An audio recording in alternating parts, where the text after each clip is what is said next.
Hello ladies and gentlemen, welcome back to the show. This is Njenga Njeru. Now, today we have the Matchmaker show, and you understand the protocol here, that any other time you see a man on board, that man must be looking for a woman. In the same way, when you see a woman on board, that woman must be looking for a man. But because today we have a man, I will tell you the kind of woman he is looking for, and this is a disclaimer. The guy I am bringing on the show is living in Kenya.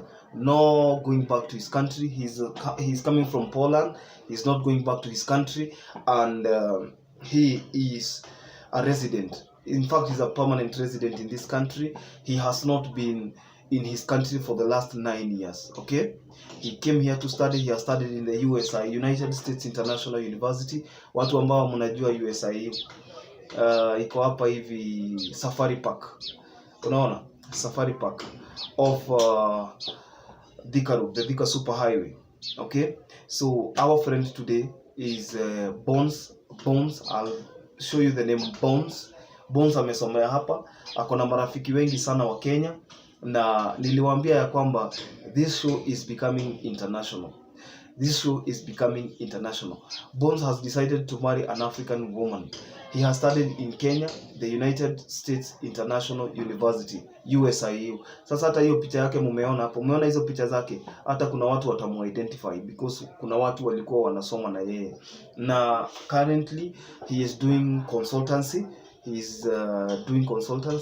And he has established his offices hapo around hapo Roysambu hapo hivyo. Mtajuana. Again, I realized one thing about this show, ladies and gentlemen, that we are not bound. I think people are coming to the realization that all of us are human beings, regardless of our race, religion, and things like that, our beliefs and sexuality. In as much as we are looking for people that we can do life together, if you can be able to agree, the journey of two towards the same direction, if it's inspired by love, understanding, commitment, and things like that, you can almost be sure that you are headed towards the right direction. Bones is a fan of this show. In fact, I came to know Bones sometimes in 2022, last year, before the elections. Mnakumbuka zile campaigns tulikuwa tunachapa, tulikuwa very active in politics, and that's when I came to know of him. And I can't say he's a friend. No, I can't say he's a friend, but this is somebody I've been able to know for maybe that period. By 2022, around there, tulijuana. I've met him severally, and sure, he is not married. Yeye na rafiki mwingine wake naleta hapa Mwarabu, lakini huyo rafiki yake atakuja live kwa show kwa sababu yeye amezaliwa hapa. He's an Arab born and raised in Kenya. Okay, I told you Kenya is a safe haven. Kenya is one of the best countries we have in the world in terms of peace and stability, social stability. This is one of the most peaceful countries you can ever live in. So naleta huyo rafiki yake Mwarabu, but this guy from Poland, Bones, is living in the country now. This is the 9th year. Akimaliza hii mwaka anaenda the 10th year. That's a decade. Unaona? And alikuja hapa 2014 na amekuwa ameishi huku kutoka mwaka wa 2015, around 2015-2016 he joined the USIU na alimaliza. He's now doing consultancy. Okay, mambo ya IT, cyber security, what else? Cyber security. In the docket of IT there is cyber security, there is blockchain, cryptocurrency, things like that. That's what he's doing, consultancy. So he's currently in Kenya, and these are the qualities of the woman he is looking for. But before then, remember that the contacts of our guests are always on my Facebook stories at Njenga Njeru. So if you have not followed me on Facebook, kindly go and follow at Njenga Njeru, because that is exactly where we will be able to post the contacts, and you can pick them, then call our guest at your own convenient time. So Bones is looking for a woman because Bones is currently 41. He's looking for a woman who is between the ages of 27 to 38. From 27 to 38. So if you're within that window, kindly, you can feel free to reach out to him. Anasema yeye, he is not a Christian. He's not a Muslim, he's not a Hindu, he does not subscribe to any religion. At the same time, he's not an atheist, he's neutral when it comes to religion.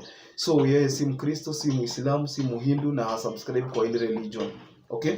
Na pia alisema yeye si atheist. Atheist ni watu ambao wako against religion. He is neither of that. He is just neutral on matters religion. So if you're interested, you feel free to reach him out. Again, he is living with friends. He is living with friends. And these are friends. Unaona wale watu ambao wakiset ofisi, wakitengeneza kazi wanaishi na the friends will be watching this. And everyone who knows Bones knows that he is not married. At least he has tried to date when he was in this country, and he has not settled. Okay, we also believe that you have tried to, if you are single, that is, you have tried to date maybe, but if it never worked, maybe that's why you're here. You can never tell. Okay, so Bones is that way, and he's looking for a woman between the ages of 27 to 38. Another disclaimer, maybe this one will discourage a number of people. He is not looking for a woman with kids. He doesn't want kids. Kama atapata mtoto ni mmoja, na alisema yeye atapata mtoto wake. So kama uko na mtoto, he is not interested. He said that he will not be interested in a woman who has kids. Okay, but he said that if he is lucky enough to get a woman who is calm, a woman who at least is looking for a career shift, maybe you're looking for something you can do and have maybe interest in IT, that is another advantage. Kama wewe uko na maybe any training, any background in IT, na IT sio kutumia computer, sio kufunga na kufungua. IT is broad and wide. So if you have some background in IT, feel free to contact him. He will be interested. Again, he is not looking for a woman who has kids. Not because he hates kids according to him, but because he would like to get kids of his own. I asked him, why is a 41-year-old man single? Why is a 41-year-old man single?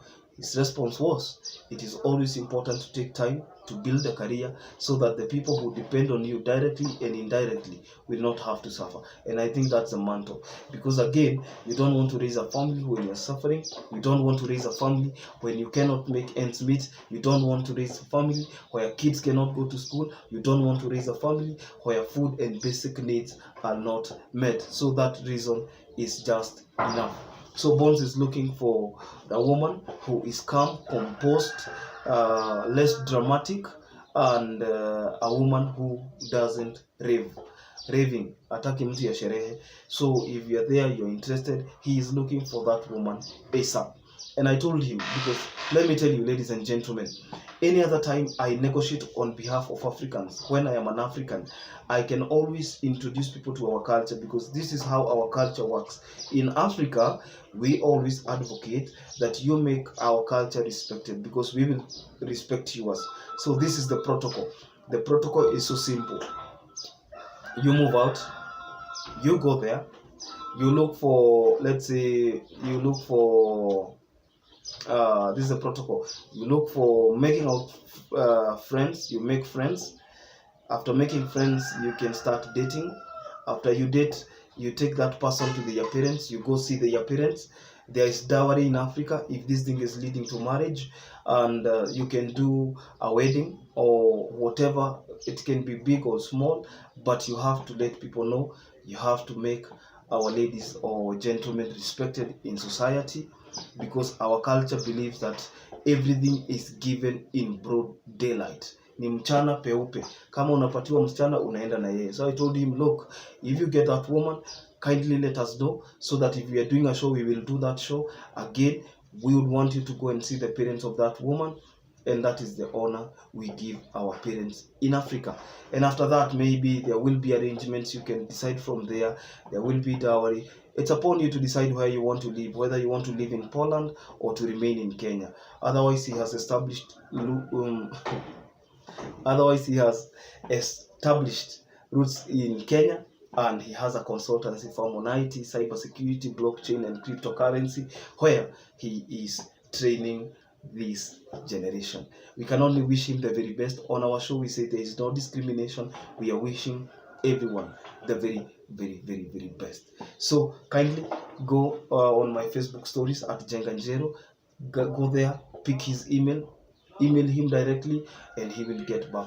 If you have those qualities, the better. If you don't, there is no need of sending that email, because again, but you can try. Who knows? People change their minds. Okay, those are the kind of details I wanted to share with you. That is the information I received from him.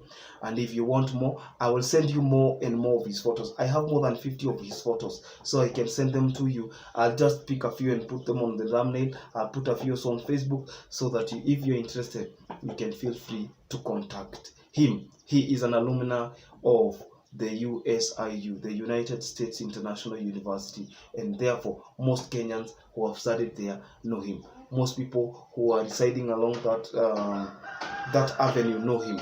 And if you are interested, feel free to contact. I told you that we are headed to a global, what do we call it? A global outreach. Like, we are looking at a situation whereby I want you, for those of you who are complaining that you don't know how to use emails, you better learn how to use an email, because this is the 21st century, okay?